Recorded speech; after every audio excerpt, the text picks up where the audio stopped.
Hello friends, welcome to current affairs universe. मैं आपका अपना दोस्त सुरेंद्र पांडे लेकर हाजिर हुआ हूं 5 जुलाई 2020 के करंट अफेयर्स। तो दोस्तों, आज कोई मॉरल लेक्चर नहीं, direct on to the current affair show. आज के करंट अफेयर शो में हम 12 क्वेश्चंस डिस्कस करेंगे plus top news of the day भी देखेंगे।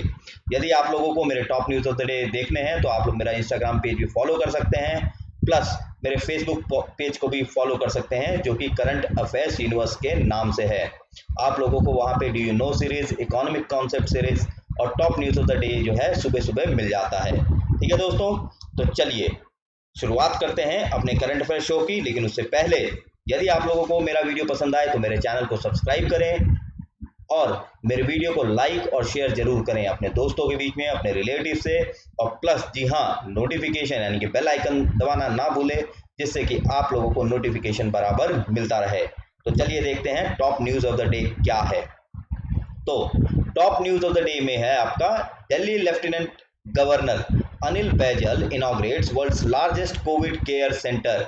तो ये जो world's largest COVID care centre है, ये आपका कहाँ खुला है? तो ये आपका खुला है छतरपुर में, और ये है आपका Sardar Patel Covid care centre. क्या नाम है इसका? Sardar Patel Covid care centre. इसमें कुल मिला के जो है 10,000 बेड होंगे। कितने?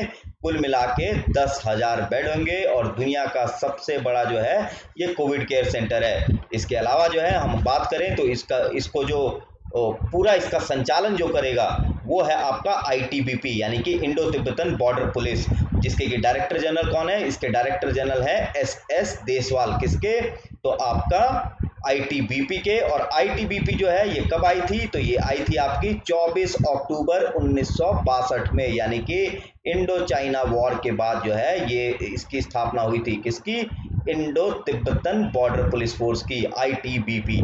ठीक है, चलिए दूसरा न्यूज हमारा क्या है? Hero cycles has cancelled trade deals worth 900 crore rupees with China. तो ये जो है ये एक बहुत बड़ा कदम लिया है हीरो साइकिल, जिसके कि सीएमडी यानी कि चेयरमैन और मैनेजिंग डायरेक्टर कौन है? वो है पवन मुंजल। क्या नाम है उनका? सॉरी, पंकज मुंजल। क्या नाम है हीरो साइकिल के सीएमडी का नाम? पंकज मुंजल। ठीक है, तो उन्होंने जो है 900 करोड़ रुपए का जो ट्रेड डील है चाइना से जो है क्या कर दिया है? कैंसिल कर दिया है। और ये जो है एक और स्ट्राइक है चाइना के ऊपर। सबसे पहले हमने देखा था कि गवर्नमेंट ऑफ इंडिया ने जो है 59 ऐप्स को बैन करके डिजिटल स्ट्राइक किया था। अब जो है हीरो साइकिल ने जो है अपना 900 करोड़ का डील जो है कैंसिल करके ये एक और स्ट्राइक किया है। ठीक है, और ये जो है क्या करेगा अब हीरो साइकिल्स? ये अपना जो बाजार है अब ये जर्मनी, यूरोप, ईस्ट एशिया उन साइड जो है अपने साइकिल्स को बेचेगा। ठीक है, चलिए हमारा तीसरा न्यूज क्या है? तीसरा न्यूज है मिशन वृक्षारोपण 2020 हेल्ड इन उत्तर प्रदेश। तो इसमें बस कुछ है नहीं, आपको बस ये याद रखना है कि मिशन वृक्षारोपण 2020 कहाँ हुआ? तो ये आपका उत्तर प्रदेश में हुआ। ठीक है, हमारा चौथा न्यूज है धन्वंतरी रथ। तो धन्वंतरी रथ क्या है? ये बेसिकली क्या है? ये non Covid health care services है, जो कि पीपल के डोर स्टेप्स यानी कि दरवाजे पर जाके ये हेल्थ केयर सर्विसेज प्रोवाइड कर रहा है। कहाँ पे? तो आपका अहमदाबाद में। कहाँ पे? तो अहमदाबाद में। और ये अहमदाबाद म्युनिसिपल कॉर्पोरेशन ने इसको किया है धन्वंतरी रथ। ठीक है, ये बेसिकली क्या है? ये मोबाइल मेडिकल वैन है। ओके, चलिए अब देखते हैं पांचवा क्या है? Bayern defeats Bayer Leverkusen to win 20th German cup title. तो बेयन म्यूनिक जो है ये एक फुटबॉल क्लब है जर्मनी की। इसने जो है बेयर लीवरकुसेन को हराकर 20वां जर्मन कप टाइटल जीता। और अभी कुछ दिन पहले ही बेयन म्यूनिक ने जो है बंडसलीगा जो है टाइटल जीता था, और बंडसलीगा टाइटल जीत के अब उसकी नज़र किस पे है? चैंपियंस लीग पे है। ठीक है, चैंपियंस लीग होता क्या है? ये जितने भी यूरोप के फुटबॉल क्लब हैं, या जैसे कि आपका ला लीगा जो कि स्पेन का है, या फिर आपका क्या बोलते हैं बंडसलीगा जर्मनी का हो गया, और तीसरा आपका जो है जो इसका है आपका स्पेन हो गया, जर्मनी हो गया, और ऐसे ही है। और इंग्लैंड का जो कि इंग्लिश प्रीमियर लीग है। ठीक है, तो ये जो भी क्लब जो है विनर होता है इन सब प्रीमियर लीग्स में, ये फिर क्या है कि चैंपियंस लीग खेलते हैं। ठीक है दोस्तों, चलिए अब अगला न्यूज क्या है? अगला न्यूज है आपका पीएम लॉन्चेस, प्रधानमंत्री Narendra Modi launches Atmanirbhar Bharat innovation challenge to identify the best Indian apps. तो प्रधानमंत्री ने नीति आयोग के जरिए आत्मनिर्भर भारत इनोवेशन चैलेंज जो है उसको लॉन्च किया है। किस लिए? तो सबसे बेहतर इंडियन ऐप्स की पहचान करने के लिए। इसमें दो है, एक कि जो एग्जिस्टिंग ऐप है उनमें सबसे बेस्ट कौन है, और दूसरा नए ऐप्स कौन से डेवलप हो रहे हैं। ठीक है, इससे क्या है कि इंडिया को जो है ऐप में इंडस्ट्री में काफी मजबूत करना है। अब हमारा अगला न्यूज क्या है कि WHO stops hydroxychloroquine HIV drug trials among कोविड-19 पेशेंट्स। सो आपको पता है हाइड्रोक्सीक्लोरोक्विन यानी कि HCQ, जिसको लेकर राष्ट्रपति ट्रंप जो कि अमेरिका के राष्ट्रपति हैं उन्होंने काफी हो हंगामा किया था, और प्लस HIV ड्रग जो है लिपोविर, इसको WHO ने कहा है कि ये कारगर साबित नहीं हो रही है, तो इसको स्टॉप कर दिया जाए, इसका ट्रायल जो है स्टॉप कर दिया गया है। ठीक है, हमारा अगला न्यूज है Meghalaya is the only state to have under 100 कोविड-19 केस। तो मेघालय में मात्र जो है 70 से 74 केस ही हैं, और ये जो है एकमात्र ऐसा राज्य है भारत में जहां की कोविड-19 केस जो है 100 से अंदर है। ठीक है, ये है आपका मेघालय। अब अगर जो है मेघालय की बात करते हैं तो जी हाँ, यहाँ के मुख्यमंत्री और गवर्नर के बारे में भी आपको पता होना चाहिए, जो मैं आपको बता देता हूँ। तो मेघालय की राजधानी क्या है? मेघालय की राजधानी है आपका शिलोंग। यहाँ के गवर्नर हैं तथागत रॉय, और यहाँ के सीएम हैं कॉनराड संगमा। कौन है सीएम? तो कॉनराड संगमा। ठीक है, अब हमारा अगला न्यूज क्या है? No corona virus vaccine is likely to be ready before 2021, science ministry. तो अभी कल ही जो है हमने न्यूज में देखा था, आप लोग चाहे तो मेरा वीडियो देख सकते हैं 4 जुलाई का, जिसमें हमने ये कहा था कि ICMR ने कहा है कि 15 अगस्त से कोवैक्सीन को लॉन्च कर दिया जाएगा। ठीक है, लेकिन अब जो है आपका साइंस मिनिस्ट्री यानी कि विज्ञान मंत्रालय ने कहा है कि जो कोविड-19 की वैक्सीन है ये 2021 से पहले नहीं आ सकता। तो इंडिया में कौन कौन सी वैक्सीन को ह्यूमन ट्रायल के लिए मंजूरी दे दी गई है? तो आपका कोवैक्सीन जो कि भारत बायोटेक का है, और आपका जो है जाइको। ठीक है, तो ये आपका जाइडस कैडिला का है। ओके, तो ये दो वैक्सीन को जो है ह्यूमन ट्रायल्स के लिए मंजूरी दे दी गई है।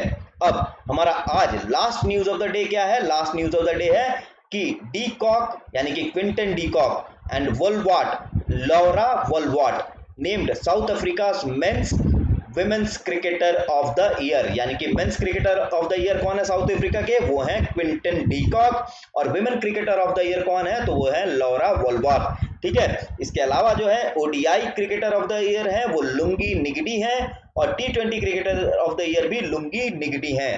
ठीक है, क्या नाम है? लुंगी निगडी, LUNGI ठीक है, तो ये है। तो यहाँ पे दोस्तों हमारा top news of the day समाप्त होता है। आप लोगों को ये कैसा लगा तो आप लोग जो है मुझे कमेंट बॉक्स में बता सकते हैं। और दोस्तों आप लोग मेरे को डेफिनेटली फीडबैक दीजिए, जिससे कि मैं और इम्प्रूवमेंट ला सकूं अपनी प्रस्तुति में, अपने जो है करंट अफेयर में। ठीक है, लेकिन आपको मैं आश्वस्त करना चाहूंगा कि लगभग हम डेली 20 ऐसे करंट अफेयर के जो है न्यूज देखते हैं या क्वेश्चंस देखते हैं, और उनसे जुड़े जीके देखते हैं, जिससे कि आप लोगों की तैयारी जो है बहुत ही समग्र होती है, और ये आपको किसी भी एग्जाम में एज प्रोवाइड करेगा। मैं ये तो नहीं कहता कि मैं बाकी जो चैनल्स हैं उनसे बेहतर देता हूं, लेकिन हाँ कोशिश जरूर है कि मैं जो है उन लोगों के बराबर जो है आप लोगों को करंट अफेयर्स प्रोवाइड करा सकूं। ठीक है, चलिए अब देखते हैं करंट अफेयर क्वेश्चंस की ओर बढ़ते हैं, और देखते हैं पहला क्वेश्चन क्या है। तो हमारा पहला क्वेश्चन है कि पेनुम्ब्रल चंद्र ग्रहण कब होता है? So penumbral lunar eclipse occur when? So कब होता है? तो इसका करेक्ट आंसर है पृथ्वी की विसरित छाया चंद्रमा पर पड़ती है, यानी कि earth diffuse shadow falls on moon. तो इसका करेक्ट आंसर है बी। ठीक है, क्या है इसका करेक्ट आंसर? इसका करेक्ट आंसर है बी। अब जरा पेनुम्ब्रल लूनर एक्लिप्स को समझ ले। पहले यहाँ पे मैं सोलर एक्लिप्स का बता देता हूँ। देखिए, ये मान लीजिए कि सन है, ये आपका अर्थ है, ठीक है, और ये आपका मून है। ठीक है, मैं यहाँ लिख देता हूँ एस, ये मैं लिख देता हूँ ई, ठीक है, और यहाँ पे मैं लिख देता हूँ एम। जब मून जो है अर्थ और सन के बीच में आता है तो क्या लगता है? सूर्य ग्रहण या सोलर एक्लिप्स। और जब कहने का मतलब आपका ये सन है, ये आपका अर्थ है और ये आपका मून है, ठीक है। तो ये सन, ये आपका अर्थ और ये मून। तो जब ये तीनों अलाइंड होते हैं और जब सन और मून के बीच में अर्थ आ जाता है तो क्या होता है, चंद्र ग्रहण या लूनार एक्लिप्स होता है। ये आपको दोनों क्या है याद रखना है, ठीक है, सोलार एक्लिप्स और लूनार एक्लिप्स। अब चूंकि आज 5 जुलाई है और आज क्या है, आज चंद्र ग्रहण है जो कि हालांकि भारत में नहीं दिखा, ठीक है। और ये चंद्र ग्रहण जो है क्या है, पेन्युम्ब्रल है, क्या है, पेन्युम्ब्रल है। और आज ही के दिन क्या है, गुरु पूर्णिमा भी है। और आई होप आप सबने जो है अपने गुरुओं को जो है प्रणाम किया होगा और उनसे जो है आशीर्वाद लिया होगा, जैसे कि मैंने भी अपने गुरुओं को प्रणाम किया और उनसे आशीर्वाद लिया, ठीक है। अब बात करें पेन्युम्ब्रल की, तो ये देखिए यहाँ पे, ये देखिए ये रहा सन, ये रहा अर्थ। और अगर मून जो है अगर यहां पे होता तो क्या बोलते हैं कि टोटल लूनार एक्लिप्स है, यानी कि पूर्ण चंद्र ग्रहण है। लेकिन ये देखिए अर्थ का शैडो जो है ये क्या हो रहा है, ये डिफ्यूज हो रहा है, ये आप देख सकते हैं, ठीक है। तो क्या है कि मून जो है आपका एक तरह से क्या है कि केवल अर्थ की शैडो पड़ती है और ये दिखाई भी नहीं देता कि चंद्र ग्रहण हुआ है। इसलिए हम लोग क्या बोलते हैं, इसको पेन्युम्ब्रा बोलते हैं। क्या बोलते हैं, पेन्युम्ब्रल लूनार एक्लिप्स। और ये जो डार्क है इसको बोलते हैं उम्ब्रा, ठीक है दोस्तों। चलिए अब बढ़ते हैं अगले क्वेश्चन की ओर। हमारा अगला क्वेश्चन है कि क्लाइड स्पॉट किस ग्रह पर खोजा गया है। So Clyde spot has been discovered on which planet. तो जी हाँ, इसका करेक्ट आंसर है ये बृहस्पति ग्रह पर खोजा गया है। कहां पे, तो जुपिटर पे। अब इसमें एक इंटरेस्टिंग चीज क्या है, यहाँ पे देखिए कि इसको जो है एक मतलब कि एस्ट्रोनॉमर है जिनका नाम है क्लाइड फॉस्टर, और ये कहां से है, ये आपका साउथ अफ्रीका से है। और ये क्या, ये जो है टेलीस्कोप से जुपिटर का क्लाउड सरफेस देख रहे थे, तो उस दौरान इनको जो है एक स्पॉट दिखाई दिया, ठीक है। अब लेकिन जब ऑस्ट्रेलियन के एस्ट्रोनॉमर्स ने इस स्पॉट को देखना चाहा तो ये उनको विजिबल क्या हुआ, नहीं हुआ। लेकिन 2 दिन बाद जब नासा के जो है, नासा का कौन सा, जूनो स्पेसक्राफ्ट, आपको ये याद रखना है, जूनो स्पेसक्राफ्ट किसका है, नासा का। और ये जो है क्या कर रहा है, ये बृहस्पति ग्रह के चक्कर लगा रहा है और उसके बारे में स्टडी कर रहा है। जब इसने जो है अपना जुपिटर के बगल से 27वीं बार की, यानी कि when it perform it's 27th close fly by of Jupiter, तब उसको क्या है कि ये जो है ये स्पॉट दिखाई दिया, ठीक है। ये रहा ये स्पॉट, और इसी को नाम क्या दिया गया, क्लाइड स्पॉट। क्या नाम दिया गया, क्लाइड स्पॉट। तो ये आपको याद रखना है क्योंकि ये किसी भी एग्जाम में पूछा जा सकता है, और ये जो है इनफैक्ट ऐसा क्वेश्चन है कि जो आपको बहुत जगह ना भी मिले, ठीक है। अब बढ़ते हैं अगले क्वेश्चन की ओर। हमारा तीसरा क्वेश्चन है कि किस राज्य ने कोविड-19 परीक्षणों के लिए अनिवासी रिटर्न का शुल्क तय किया है। So which state decided to charge non resident returnees for कोविड-19 टेस्ट। यानी कि जो भी कोविड-19, जो भी मतलब कि उस स्टेट में जो है नॉन रेसिडेंट हैं और कोविड-19 टेस्ट कराना चाहते हैं, तो उनको क्या है कि एक मिनिमम चार्ज देना पड़ेगा। और ऐसा किस राज्य ने किया है, तो ऐसा आपका किया है, आंसर है डी, यानी कि किसने, सिक्किम राज्य ने किया है। किसने किया है, तो सिक्किम राज्य ने। अब जरा सिक्किम के बारे में जरा थोड़ी सी जानकारी देख लें। तो ये देखिए, ये रहा आपका सिक्किम राज्य, ठीक है। आप जैसे मैप में देख सकते हैं, ये है आपका सिक्किम, ये ऊपर नॉर्थ सिक्किम है, ठीक है। ये आपका वेस्ट सिक्किम है, ये आपका साउथ, और ये ईस्ट सिक्किम। और गैंगटॉक जो सिक्किम की राजधानी, ये कहाँ है, ये ईस्ट सिक्किम में है। कहाँ है, ये ईस्ट सिक्किम में। इसके बगल में देखिए आपके वेस्ट में है नेपाल, नॉर्थ में है चाइना, इसके आपके आप देख सकते हैं साउथ ईस्ट में भूटान है, ठीक है। और यहाँ पे आप देख सकते हैं साउथ में वेस्ट बंगाल है सिक्किम के, ठीक है दोस्तों। अब जब बात कर लें करंट जो क्वेश्चन हमने पूछा था उससे संबंधित पॉइंट क्या है कि जो भी नॉन रेसिडेंट है सिक्किम में, वो आरटीपीसीआर टेस्ट के लिए कितना देगा, 3,500 रुपए। कितना, 3,500 रुपए। और ट्रू नेट टेस्ट के लिए कितना देगा, 2,000 रुपए, ठीक है। अब मैंने जो है कल ट्रू नेट टेस्ट के बारे में बात किया था कल के वीडियो में। आप लोग कल जो है, कल का वीडियो 4 जुलाई का आप देख सकते हैं कि ट्रू नेट टेस्टिंग जो है किससे संबंधित है और ये क्यों न्यूज में था, ठीक है। अब बात उठती है कि सिक्किम में नॉन रेसिडेंट या नॉन सिक्किमीज कौन है, ठीक है। ये एक इंपॉर्टेंट चीज है। तो नॉन सिक्किमीज वो हैं जिनके पास सिक्किम सर्टिफिकेट्स ऑफ आइडेंटिटी और सिक्किम सब्जेक्ट सर्टिफिकेट्स नहीं है। क्या नहीं है उनके पास? सिक्किम सर्टिफिकेट्स ऑफ आइडेंटिटी और सिक्किम सब्जेक्ट सर्टिफिकेट्स नहीं है। उनको हम लोग क्या बोलते हैं? नॉन सिक्किमीज। ठीक है, अब ऐसा क्यों? क्योंकि 1975 तक क्या था, सिक्किम जो है भारत का एक एसोसिएट स्टेट था। क्या था? एसोसिएट स्टेट था। और 35वें संशोधन यानी कि 35th अमेंडमेंट एक्ट से जो है सिक्किम भारत का एक राज्य बन गया। लेकिन ये कैसे बना? जब भारत के संविधान में अनुच्छेद 371F डाला गया, यानी आर्टिकल 371F को जब इंसर्ट किया गया कॉन्स्टिट्यूशन में, जिसके तहत जो है उनको कुछ विशेषा, सिक्किम को कुछ विशेषा अधिकार दिया गया, तब जो है सिक्किम एसोसिएट से क्या है, फुल स्टेटहुड जो है 1975 में बना। और ये किस एक्ट से? ये आपका 35th अमेंडमेंट एक्ट से। ठीक है, अब यहाँ के सीएम कौन है? यहाँ के सीएम है प्रेम सिंह तमांग और गवर्नर हैं गंगा प्रसाद। ठीक है दोस्तों, ठीक है, चलिए अब बढ़ते हैं अगले क्वेश्चन की ओर। हमारा अगला क्वेश्चन है, अंतरराष्ट्रीय सहकारी दिवस कब मनाया जाता है? So when is international cooperative day observe? अब जैसा ये क्वेश्चन जो है काफी लोगों ने कल ही पूछ लिया था, अब चूंकि मेरी आज नजर पड़ी तो मैं आप लोगों से आज पूछ रहा हूं। लेकिन आप यकीन रखिए जो मैं इंफॉर्मेशन आप लोगों को दूंगा वो बहुत ही अलग होगी। ठीक है, तो ये जो अंतरराष्ट्रीय सहकारी दिवस है या ये 4 जुलाई को मनाया जाता है। अब ये 4 जुलाई क्यों मनाया जाता है? क्योंकि ये 1923 से यानी कि 1923 से क्या हो रहा है कि ये जुलाई के पहले शनिवार को इंटरनेशनल कोऑपरेटिव डे मनाया जाता है। अब ये आपको ध्यान रखना है, अगर आज सैटरडे होता तो आज मनाया जाता इंटरनेशनल कोऑपरेटिव डे, लेकिन चूंकि 4 जुलाई को सैटरडे था इसलिए क्या कल 4 जुलाई को अंतरराष्ट्रीय कोऑपरेटिव दिवस मनाया गया।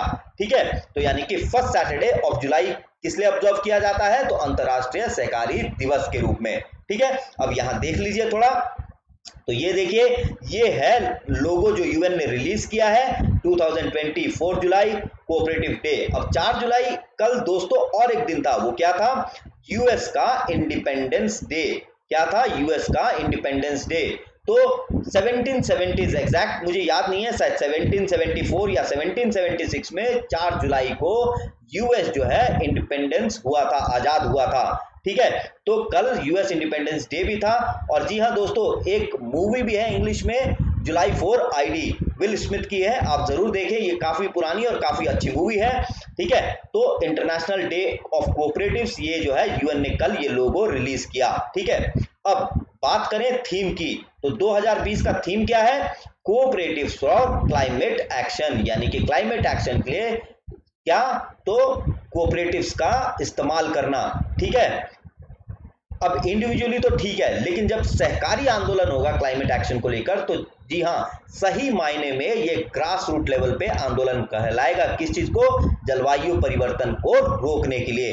अब बात करें कि सबसे पहला एग्जाम्पल कोऑपरेटिव्स यानी सहकारी का कहां मिलता है, कहां पाया जाता है? तो ये आपका स्कॉटलैंड में। कब? तो मार्च 14 1761 यानी कि मार्च 1461 को जो है स्कॉटलैंड में पहली बार जो है कोऑपरेटिव नाम जो है पाया जाता है। लेकिन अगर बात करें भारत के टर्म्स में, तो भारत में पहली बार जो कोऑपरेटिव टर्म है यानी सहकारी जो है, ये कब यूज हुआ था? ये 1870s में यूज हुआ था, जब पूना और अहमदनगर के जो किसान थे उन्होंने ब्रिटिशर्स जो है मनी लेंडर्स, ब्रिटिशर्स नहीं, जो भी इंडिया के जमींदार और साहूकार थे उनके खिलाफ जो है क्या एक एजिटेशन जो है खड़ा किया था। ठीक है, उसके बाद जो है डेक्कन ये कोऑपरेटिव्स एक्ट करके कुछ आया था।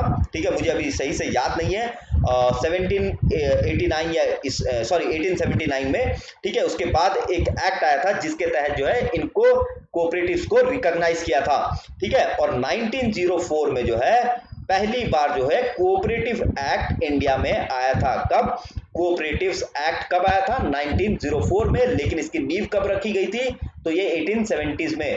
ठीक है, तो ये है आपका भारत में कोऑपरेटिव्स का जो है इतिहास मैंने आपको बता दिया। और ये मैंने जो है 1923 के बारे में भी आप लोगों से जिक्र कर दिया था क्वेश्चन के दौरान। ओके, चलिए अब बढ़ते हैं अगले क्वेश्चन की ओर। हमारा 5वां क्वेश्चन है कि किस देश के साथ भारत की रोटी बेटी संबंध है। So with which country India has roti beti ties. अब ये बहुत इंपॉर्टेंट है, तो ये किस देश के साथ है? ये है आपका डी, नेपाल के साथ। किसके साथ है? नेपाल के साथ है। ठीक है, तो नेपाल की राजधानी काठमांडू है और अभी जो है भारत और नेपाल के संबंध जो है काफी जो है स्ट्रेन्ड चल रहे हैं। और ऐसा क्यों? क्योंकि आप लोगों को मैं यहाँ पे दिखा देता हूं कि ये देखिए, जब से नेपाल ने जो है, नेपाल की नेशनल असेंबली में ये पास हुआ कि काला पानी और लिपू लेक जो है ये उनकी टेरिटरी है, तब से भारत और नेपाल के बीच के संबंध जो है काफी खराब हो गए हैं। ठीक है, अब क्या है कि 7 दिन पहले नेपाल ने एक बिल लाया जिसके तहत ये अनिवार्य किया कि अगर कोई महिला नेपाल के आदमी से शादी करती है, यानी कि भारत की महिला, यानी कि खास करके क्या है कि उत्तराखंड आप देख सकते हैं, ये उत्तराखंड जो राज्य है भारत का, ये नेपाल से जो है इसका बॉर्डर पूरा लगा हुआ है। और मेन जो है 3, यानी कि पिथौरागढ़, चंपावत और उधम सिंह नगर। तो पिथौरागढ़, चंपावत और उधम सिंह नगर, ये तीनों बॉर्डर पे, नेपाल और इंडिया के बॉर्डर पे ये तीनों उत्तराखंड के गांव हैं। और यहां से जो है बेटियां नेपाल के आदमियों को जो है क्या होती थी, यहां से शादी की जाती थी। लेकिन अब नेपाल ने क्या किया है कि नेपाल ने ये अनिवार्य कर दिया है कि अगर कोई इंडिया की जो बेटी है वो नेपाल के आदमी से शादी करती है तो उस इंडियन वुमन को जो है जो सिटीजनशिप मिलेगी वो 7 साल के बाद मिलेगी। कितने साल के बाद? 7 साल के बाद। तो ये क्या है कि बहुत लंबे समय से ये एक कल्चरल कॉन्टेक्ट था, तो ये पॉलिटिकल उसके चलते क्या है, ये टूटता अब दिखाई दे रहा है। इंडिया और नेपाल के बीच का जो संबंध था, सांस्कृतिक संबंध, ये अब टूटता दिखाई दे रहा है। अब जब बात हुई है 7 साल अनिवार्यता की, तो जरा हम जो लिपू लेक और काला पानी को लेकर इंडिया और नेपाल के बॉर्डर में के बीच जो प्रॉब्लम हुआ उसे जरा आप देख लेते हैं कि ये जो है ट्राई जंक्शन, ये इंडिया, चाइना और नेपाल का यहाँ पे पड़ता है। आप देख सकते हैं ये काला डॉट, ये मैंने टाइम्स ऑफ इंडिया से लिया है। तो ये है आपका काला पानी जो लोवेस्ट पॉइंट है, क्योंकि काली रिवर यहाँ से बहती है। और हाईएस्ट पॉइंट क्या है, वो है आपका लिपू लेक पास, वो भी यहीं पे है। ठीक है, अब डिस्प्यूट क्या है कि ये काला पानी में जो लिपू लेक है, नेपाल बोल रहा है कि वो उसका बॉर्डर है, क्योंकि जो सगौली ट्रीटी ब्रिटिश, यानी कि जो उस समय ब्रिटिश इंडिया था और नेपाल जो था, उसने काली रिवर को जो है नेपाल और इंडिया के बीच में बॉर्डर माना था। किसने? सगौली की संधि, जो कि 1816 में साइन हुई थी। और नेपाल अब क्या क्लेम कर रहा है कि जो काला पानी के वेस्ट का रिवर है वो मेन काली नदी है और इसलिए वो भारत का नहीं, नेपाल की टेरिटरी है। और नेपाल जो ये कहता है कि काला पानी के पूर्व में जो बॉर्डर है वो जो है भारत की टेरिटरी है। तो काला पानी के इधर भारत बोल रहा है कि हमारा है, लेकिन नेपाल बोल रहा है काला पानी के इधर जो लिपू लेक भी है तो ये हमारा है। ठीक है, अब जो काला पानी नदी है, ये सॉरी काली रिवर जो है, ये भारत और नेपाल के बीच में क्या बनाती है? बॉर्डर। अब इसी चीज को लेकर जो है विवाद है, जिसको लेकर नेशनल असेंबली ने वहां की जो है अमेंडमेंट बिल भी पास कर दिया इन लार्ज टेरिटरी का। और अब क्या अमेंडमेंट आया कि जो भी भारत की औरतें हैं जो नेपाल में शादी करेंगी, उन्हें 7 साल की मैंडेटरी जो है अनिवार्य बिताना पड़ेगा सिटीजनशिप पाने के लिए। ठीक है, आई होप मैंने जो है काफी हद तक इंडिया और नेपाल का जो है बॉर्डर डिस्प्यूट और जो भी संबंध चल रहे हैं डिस्टर्ब संबंध, उनके बारे में अच्छे से जिक्र किया। ठीक है, अब बढ़ते हैं अगले क्वेश्चन की ओर।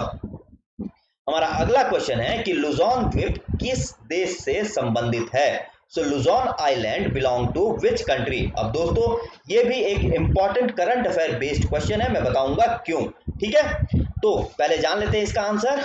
इसका आंसर है फिलीपाइंस। सो फिलीपाइंस का जो है, फिलीपाइंस देश का जो है लुजोन आइलैंड है। अब क्यों? क्योंकि यहां देख लीजिए, अब मैंने सवाल क्यों पूछा है ये देख लीजिए आप यहाँ पे, ये मैं यहाँ पे 2 मैप मैंने दिखाए हैं, आपको बताऊंगा क्यों। ठीक है, कर्सर कहाँ गया? हाँ, ये रहा कर्सर। ठीक है, अब ये देख लीजिए, ये रहा लुजोन स्ट्रेट, ये रहा आपका लुजोन आइलैंड जो कि फिलीपाइंस में है। ये है आपका साउथ चाइना सी, आप देख सकते हैं ये पूरा क्या है, ये पूरा जो है आपका क्या है, ये साउथ चाइना सी है। और ये साउथ चाइना सी का 90% जो है कौन क्लेम कर रहा है, ये आपका ये चाइना क्लेम कर रहा है। और इस साउथ चाइना सी से जो है ये रिस्पॉन्सिबल है कितना, तो लगभग डॉलर 3 ट्रिलियन ट्रेड के लिए रिस्पॉन्सिबल है ये साउथ चाइना सी। यहां से लगभग डॉलर 3 ट्रिलियन ट्रेड होता है और ये जो है काफी ही ऑयल और मिनरल रिच है ये साउथ चाइना सी। अब चाइना चूंकि 90% क्लेम कर रहा है, तो उसके साथ में जो देश हैं आपका वियतनाम, आपका जो है यहां देख सकते हैं मैंने ये लिखा है, आपका ब्रुनई हो गया, वियतनाम हो गया, आपका मलेशिया हो गया, फिलीपाइंस हो गया और आपका जो है ताइवान हो गया। यहाँ पे ताइवान है। ये सारे के सारे क्या कह रहे हैं, अपना साउथ चाइना सी पे जो है क्लेम करते हैं, लेकिन चाइना कहता है कि 90% जो है ये मेरा है। अब इसी के परिदृश्य में क्या है कि लुजोन स्ट्रेट से यूएस के जो है 2 न्यूक्लियर पावर्ड सबमरीन यानी कि यूएसएस निमित्ज और USS Ronald Reagan, USS Nimitz और यूएसएस रोनाल्ड रिगन, ये यहां से पास कर रहे हैं, जिसके कारण जो है अब यहाँ पे टेंशन जो है काफी जो है जियोपॉलिटिकल टेंशन काफी बढ़ चुकी है। एक तरफ तो आप देखिए कि चाइना इंडिया के साथ गालवान वैली में उलझ रहा है, दूसरी तरफ जो है चाइना को अब ये भी देखना पड़ेगा कि अमेरिका जो अपने 2 न्यूक्लियर पावर जो है वो शिप्स यहाँ पे लाके खड़े कर रहा है, तो चाइना के लिए एक चिंता का सबब है। इसके अलावा जो है जो बाकी देश हैं जो कॉन्टेस्ट कर रहे हैं साउथ चाइना के सी के क्लेम को, यानी कि आपका वियतनाम, फिलीपाइंस, ब्रुनई, आपका कंबोडिया हो गया, आपका जापान हो गया, तो ये सारे देश भी जो है काफी एग्रेसिव पोस्चर अपना रहे हैं चाइना के खिलाफ। सो चाइना जो है अभी काफी पशोपेश में है, लेकिन फिर भी जो है वो अपने विस्तारवाद यानी कि एक्सपेंशनिस्ट पॉलिसी से बाज नहीं आ रहा, क्योंकि आज ही चाइना की एक न्यूज है जिसमें ये कहा गया कि व्लादिवोस्टॉक जो कि रशिया का है वो जो है वो हमारा है। ठीक है, ये जो है अपने आप में बहुत ही हास्यास्पद है। ठीक है, अब दूसरा जो मैंने यहाँ पे मैप दिया है यानी कि ये वाला, ये मैंने इसलिए दिया है क्योंकि जो जापान और चाइना का जो डिस्प्यूट चल रहा है वो किसको लेकर चल रहा है, सेंकाकू आइलैंड को लेकर। किसको लेकर, सेंकाकू आइलैंड को लेकर। वो ये रहा जिसे चाइना में क्या कहा जाता है, द दियाओ आइलैंड।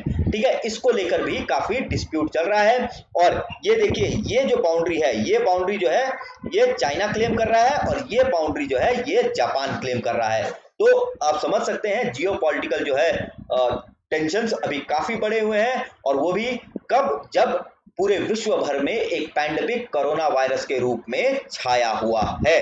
ठीक है, वी होप कि वर्ल्ड में जो है पीस और प्रॉस्पेरिटी बनी रहे और चाइना अपने एक्सपेंशनिस्ट पॉलिसी से बाज आए। ठीक है, चलिए अब बढ़ते हैं अगले क्वेश्चन की ओर।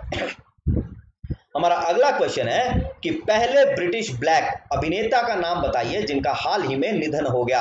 So name the first British black actor who died recently. तो ये कौन है, ये हैं आपके अर्ल कैमरन। कौन है, तो अर्ल कैमरन ये पहले ब्रिटिश ब्लैक एक्टर थे जिन्होंने ब्रिटिश फिल्मों में काम किया था, पहले ब्लैक थे जिन्होंने ब्रिटिश फिल्मों में काम किया था। और ये रहे आपके अर्ल कैमरन। इनका जो है 100 साल से ऊपर की इनकी उम्र हो गई थी और ये अब जाके जो है इनका निधन हुआ है। ठीक है, चलिए अब बढ़ते हैं अगले क्वेश्चन की ओर। हमारा अगला क्वेश्चन है 8वां क्वेश्चन, किस राज्य के मुख्यमंत्री ने कोरोना वायरस निवारण कार्यक्रम शुरू किया है। So which state has launched the chief minister's corona virus prevention programme. तो किस राज्य ने मुख्यमंत्री का कोरोना वायरस निवारण कार्यक्रम शुरू किया है, तो इसका करेक्ट ऑप्शन है क्या है आपका, त्रिपुरा। तो क्या है इसका आंसर करेक्ट, तो त्रिपुरा। त्रिपुरा के मुख्यमंत्री कौन है, तो बिप्लब कुमार देव। कौन है, बिप्लब कुमार देव, यहाँ पे देख सकते हैं, सॉरी। ठीक है, तो त्रिपुरा के मुख्यमंत्री हैं बिप्लब कुमार देव, वहां के गवर्नर हैं रवि बाइस और वहां की राजधानी क्या है, अगरतला। अब इस मुख्यमंत्री कोरोना वायरस प्रिवेंशन प्रोग्राम के तहत क्या होगा, तो ये जो है कुल मिला के क्या है 1 करोड़ रुपए का ये प्रोग्राम है। कितना, 1 करोड़ रुपए का प्रोग्राम है। और इसके अंतर्गत जो है विटामिन सी युक्त जो है जूस दिया जाएगा। तो जैसे कि पाइनएप्पल का जूस हो गया या क्यू का जूस हो गया, KEW। ठीक है, KEW क्यू, या फिर क्वीन का जूस, ये विटामिन सी में रिच होता है। या फिर पाइनएप्पल या ऑरेंज या मौसमी का जूस, तो ये सब जो है जूस जो है सिटीजन्स को दिया जाएगा जिससे कि उनकी इम्यूनिटी बढ़ सके। ठीक है, और ये क्यू और क्वीन जो है इस मामले में त्रिपुरा जो है काफी अग्रणीय राज्य है इनके उत्पादन के मामले में। ठीक है, अब चलिए बढ़ते हैं 9वें क्वेश्चन की ओर। हमारा 9वां क्वेश्चन है कि होम क्वारंटाइन पर नजर रखने के लिए किस देश ने रिस्ट बैंड बांधना अनिवार्य किया है? So which country has slapped wrist bands on arrivals to monitor virus quarantine? तो ये किसने किया है? तो जी हाँ, इसका करेक्ट आंसर है बी, जॉर्डन ने किया है। किसने किया है? जॉर्डन ने। ये क्या किया है कि जो भी जो है आपका डेड सी से जॉर्डन में अराइव करेगा या जो भी एयरपोर्ट पे आके उतरेगा तो उसके लिए क्या अनिवार्य है? उसके लिए जो है पहले तो 14 दिन का क्वारंटाइन अनिवार्य है और फिर उसको मॉनिटर करने के लिए वहां पे क्या है कि उसके हाथ में रिस्ट बैंड बांधा जाएगा। ठीक है, अब जॉर्डन के बारे में जरा जानकारी देख लेते हैं। तो ये देखिए मैप है, ये है आपका इजराइल और ये इजराइल के बगल में है ये जॉर्डन, जिसकी कैपिटल क्या है? जिसकी कैपिटल है अमान। और ये देख सकते हैं ये नीला सा आपको डेड सी दिखाई दे रहा है। ये डेड सी क्यों बोलते हैं? क्योंकि इसका पानी जो है इतना खारा है और इसकी डेंसिटी इतनी ज्यादा है कि अगर कोई भी बॉडी जो है आप ह्यूमन बॉडी थ्रो करोगे तो वो क्या की है, उसमें डूबती नहीं है बल्कि तैरने लगती है, क्योंकि हमें पता है कि किसी ऑब्जेक्ट का जो है डेंसिटी जो है ज्यादा होना चाहिए, यानी घनत्व तो ज्यादा होना चाहिए अगर उसे पानी में डूबना है तो। लेकिन डेड सी का पानी इतना खारा है तो जिसके कारण क्या है उसकी डेंसिटी बहुत ज्यादा है, इसलिए ह्यूमन बॉडी जो है उसमें डूब नहीं पाती और बॉडी फ्लोट करती है, इसलिए हम लोग क्या कहते हैं? डेड सी इसको बोलते हैं। अम्मान इसकी क्या है? राजधानी है। ठीक है, तो उसकी करेंसी क्या है? उसकी करेंसी है जॉर्डेनियन डॉलर। वहां के मोनार्क हैं अब्दुल्ला II, प्राइम मिनिस्टर हैं उमर रजाज।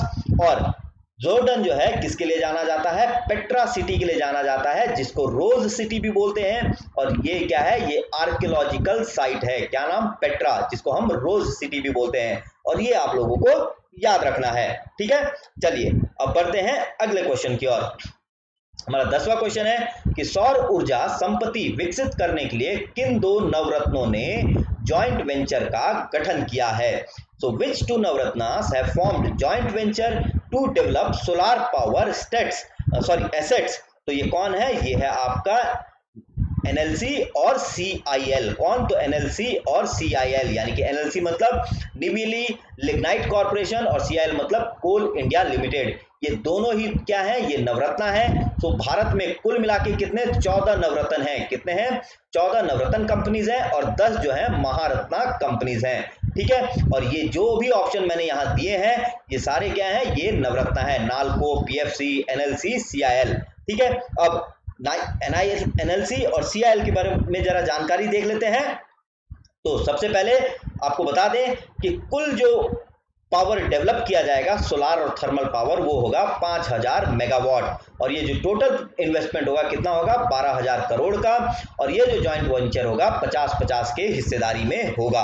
अब निवेली लिग्नाइट कॉर्पोरेशन जिसका हेडक्वार्टर जो है चेन्नई में है और इसका फाउंडेशन 1956 में हुआ था और इसके CMD कौन है? राकेश कुमार। तो इसके पास जो पावर जनरेटिंग कैपेसिटी है वो कितनी है? 5192 मेगावाट, यानी कि 5192 मेगावाट जो है इसकी पावर जनरेशन कैपेसिटी है। और लिग्नाइट माइनिंग कैपेसिटी कितनी है? 30 मिलियन टन पर एनम। और कोल इंडिया लिमिटेड की बात करें तो कोल इंडिया लिमिटेड जो है ये single largest producer of coal है पूरी दुनिया में। तो single largest producer of coal कौन है? तो आपका कोल इंडिया लिमिटेड। तो जिसके CMD कौन है? तो अनिल कुमार। और हेडक्वार्टर कहां है आपका? कोलकाता में। ठीक है, अनिल कुमार झा CMD और हेडक्वार्टर कोलकाता। ओके, चलिए अब बढ़ते हैं अगले क्वेश्चन की ओर। हमारा अगला क्वेश्चन है, ये बहुत इंपॉर्टेंट है UPSC के पॉइंट ऑफ व्यू से। ठीक है, क्या है? तो सतत विकास रिपोर्ट 2020 में भारत का रैंक क्या है? So what is the rank of India in sustainable development report 2020? तो भारत का रैंक क्या है? करेक्ट आंसर है बी, 117वां रैंक है। कितने में से? टोटल 166 देशों में से। कितना? 166 देशों में से भारत का रैंक कितना है? 117। और 2019 में भारत का रैंक था 115। कितना? 115 रैंक था। तो दो रैंक जो है हम लोग नीचे आ चुके हैं। अब मुख्य पॉइंट देख लेते हैं। तो पहली बात, इंडिया का जो टोटल स्कोर है वो है कितना? 61.92। और 117वां रैंक है 166 देशों में। 2019 में भारत का रैंक 115 था और स्कोर था 61.1। तो अभी जो है मार्जिनली इंप्रूव किया है। ठीक है, अब टॉप 5 कंट्रीज कौन है? तो आपका टॉप पे है स्वीडन, सेकंड पे डेनमार्क, थर्ड पे फिनलैंड, फोर्थ पे फ्रांस और पांचवें पे जर्मनी। और जो नीचे की 5 है वो कौन है? तो आपका लिबेरिया, ये 162nd है, सोमालिया 163rd, चाड 164th, साउथ सुडान 165th और सेंट्रल अफ्रीकन रिपब्लिक 166th। ये सारे के सारे अफ्रीकन कॉन्टिनेंट से हैं। अब ये स्कोर जो है कैसे मापा जाता है? तो ये स्कोर देखता है कि जो टोटल 17 एसडीजीज हैं, यानी कि सस्टेनेबल डेवलपमेंट गोल्स, ठीक है, टोटल जो 17 जो एसडीजीज हैं उसमें जो है एक देश ने जो है कितना प्रोग्रेस किया है, ठीक है, और उसी के बेसिस पे 100 में से स्कोर दिया जाता है। अब कोई भी कंट्री 100 तो अचीव नहीं कर पाती। 100 अचीव करने का मतलब है कि उस कंट्री में कोई प्रॉब्लम नहीं है, ठीक है। और ये जो एसडीजी इंडेक्स है ये जो है बेसिकली अगर बोलूं तो 6 ब्रॉड ट्रांसफॉर्मेशंस पे बेस्ड है। कितने? 6 ब्रॉड ट्रांसफॉर्मेशंस पे। तो पहला है आपका एजुकेशन एंड स्किल्स, दूसरा है आपका हेल्थ एंड वेलबींग, तीसरा है आपका क्लीन एनर्जी एंड इंडस्ट्री, चौथा है आपका सस्टेनेबल लैंड यूज, पांचवा है आपका सस्टेनेबल सिटीज और छठा है आपका डिजिटल टेक्नोलॉजीज। तो ये 6 के बेसिस पे क्या होता है, ये ब्रॉड उस पर मेजर किया जाता है और ये देखा जाता है 17 गोल्स में से किस कंट्री ने कितना अचीव किया और फिर एक स्कोर बना के इंडेक्स बना के रैंक दिया जाता है, ठीक है। ये है आपका सस्टेनेबल डेवलपमेंट रिपोर्ट 2020। अब मैंने यहाँ पे एक आपको यूएन की साइड से ये एक मैप भी उठाया है जो कि भारत का प्रोग्रेस दिखा रखा है, ठीक है।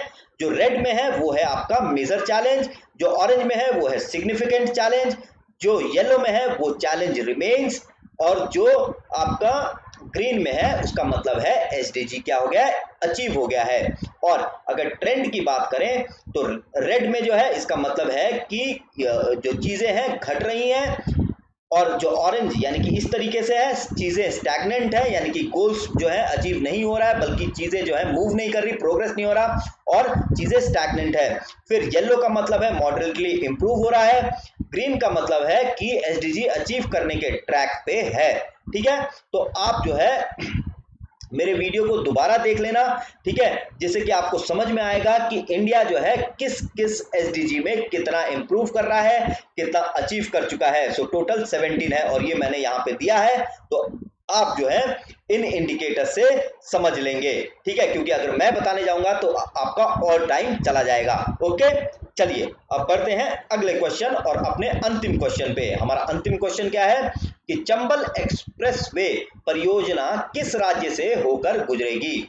तो Chambal expressway project will pass through which all states? तो इसका करेक्ट आंसर है आपका बी, यानी कि यूपी, मध्य प्रदेश और राजस्थान, यानी कि उत्तर प्रदेश, मध्य प्रदेश और राजस्थान से होकर गुजरेगी। इस पे जो कुल लागत आएगी ये 8200 करोड़ का प्रोजेक्ट है और ये जो है भिंड से लेकर कोटा को जो है कनेक्ट करेगा। किसको? भिंड से लेकर आपका कोटा को जो है, कोटा राजस्थान में और भिंड जो है आपका ग्वालियर के पास में है, चंबल नदी के पास में, तो इन दोनों को जो है कनेक्ट करेगा, ठीक है। तो ये है आपका चंबल एक्सप्रेसवे प्रोजेक्ट। और ये हमने क्यों पूछा? क्योंकि कल जो है मध्य प्रदेश गवर्नमेंट के साथ जो road transport and highway minister हमारे नितिन गडकरी जी हैं, उन्होंने जो है बैठक की और जो चीजों का जायजा लिया कि ये कितना प्रोग्रेस कर चुका है। सो चंबल एक्सप्रेस वे, ठीक है दोस्तों। तो दोस्तों यहाँ पे हमारा जो है करंट अफेयर शो खत्म होता है और यदि आप लोगों को कोई भी डाउट हो तो आप लोग जो है कमेंट बॉक्स में लिखकर पूछ सकते हैं। और प्लस जी हाँ, आप लोग जो मेरे फेसबुक पेज को फॉलो कर सकते हैं जो है करंट अफेयर्स यूनिवर्स, इंस्टाग्राम पे भी मैं करंट अफेयर यूनिवर्स के नाम से हूँ। और प्लस जो है यदि आप लोगों को ये वीडियो पसंद आया तो इसको लाइक शेयर जरूर करें, मेरे चैनल को सब्सक्राइब करें और जी हाँ बेल आइकन दबाएं जिससे कि नोटिफिकेशन मिलता रहे। आप लोगों का बहुत बहुत धन्यवाद मेरे वीडियोस देखने के लिए। शुभ रात्रि।